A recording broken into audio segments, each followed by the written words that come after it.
বাংলাদেশের সৌন্দর্য, আত্মবিশ্বাস ও সংস্কৃতিকে বিশ্বমঞ্চে তুলে ধরতে এগিয়ে এসেছেন মিস ইউনিভার্স বাংলাদেশ 2025 তানজিয়া জামান মিথিলা। থাইল্যান্ডে অনুষ্ঠিতব্য মিস ইউনিভার্স প্রতিযোগিতা অংশ নিয়ে তিনি প্রতিনিধিত্ব করছেন লাল সবুজের দেশকে, আর সে আয়োজনে ইতিমধ্যেই নজর কাটছেন বিচারক ও দর্শকদের। যে কোনো মুহূর্তে বোল্ড অ্যান্ড বিউটিফুল রূপে ধরা দেন মিথিলা। তাকে দেখলে চোখ সরানোই দেয়। তার ব্যক্তিত্ব, ভঙ্গি ও অভিব্যক্তি প্রত্যেকটি ফ্রেমে আলাদা আলাদা উজ্জ্বলতা ছড়িয়ে দেয়। পোশাকের বৈচিত্র্যের জন্য সমান জনপ্রিয় তিনি। পাশ্চাত্যের আধুনিক পোশাক থেকে শুরু করে দেশীয় সাধারণ সাজ, সবকিছুতেই অসাধারণ মানিয়ে যায় মিথিলার উপস্থিতি।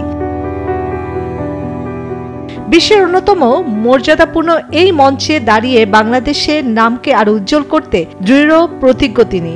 মিস ইউনিভার্স বাংলাদেশ 2025 হিসেবে তানজিয়া জামান মিথিলা বিশ্বমঞ্চে বাংলাদেশের পরিচিতি আরো উজ্জ্বল করবেন, এই প্রত্যাশা এখন সবার। Desk report, news 24। এক্সট্রিম মশার কয়েল প্ল্যান্ট ফাইবার দিয়ে তৈরি, তাই সহজে ভাঙে না, সুগন্ধিযুক্ত ও নিরবিচ্ছিন্নভাবে জ্বলে। ডেঙ্গু, চিকুনগুনিয়া বাহি সহ যে কোনো মশার বিরুদ্ধে দেয় এক্সট্রিম সুরক্ষা।